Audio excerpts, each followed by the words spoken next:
განხორციელებული აფხაზეთის ეგრეთ წოდებულმა პრეზიდენტმა ასლან ბჟანიამ სოხუმის რაიონის სოფელ ეშერაში სარემონტო აღდგენითი სამუშაოების მიმდინარეობის ინსპექტირება ჩაატარა. გზის მოსაწესრიგებლად 59 მილიონი რუბლი იქნა გამოყოფილი. დაბა შიცკვარაში გზის რემონტი 1990 წლიდან არ ჩატარებულა. ბოლო 30 წლის განმავლობაში სოფლის მცხოვრებლებმა რამდენჯერმე მიმართეს აფხაზეთის ეგრეთ წოდებულ ხელმძღვანელობას გზის აღდგენის შესახებ თხოვნით, მაგრამ ამაოდ. ბოლო წლებში პირობები იმდენად გაუარესდა, რომ მოძრაობა გართულდა როგორც ფეხით მოსიარულეების, ასევე ავტომობილებისთვისაც.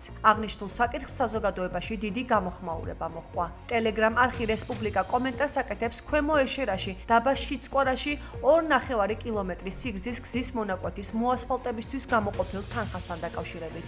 ასლან ბჟანიას 4,5 წლის შემდეგ გაახსენდა ადამიანების გასაჭირი. ეს გასაგებიცაა, მალე ხომ არჩევნები მოდის. 59 მილიონ რუბლს ხარჯავენ 2,5 კილომეტრიან გზაზე ასფალტის დასაგებად.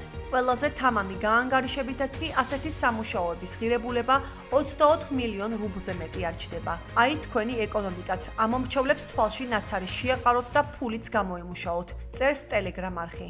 ექსპერტ-ანალიტიკოსი შმაგი სამხარაძე ამ საკითხს რამდენიმე ვერსიას უკავშირებს.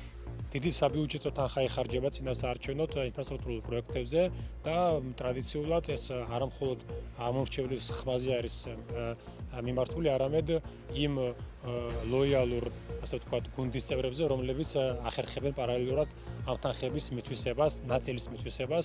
ამიტომაც რეჟიმს სჭირდება, რომ არა მხოლოდ ფასადურად მოიზიდოს ხმები, არამედ დააკმაყოფილოს საკუთარი, ასე ვთქვათ, გუნდის წევრები, რომლებიც ამ ყველაფერს იყენებენ კორუფციულ სქემებში.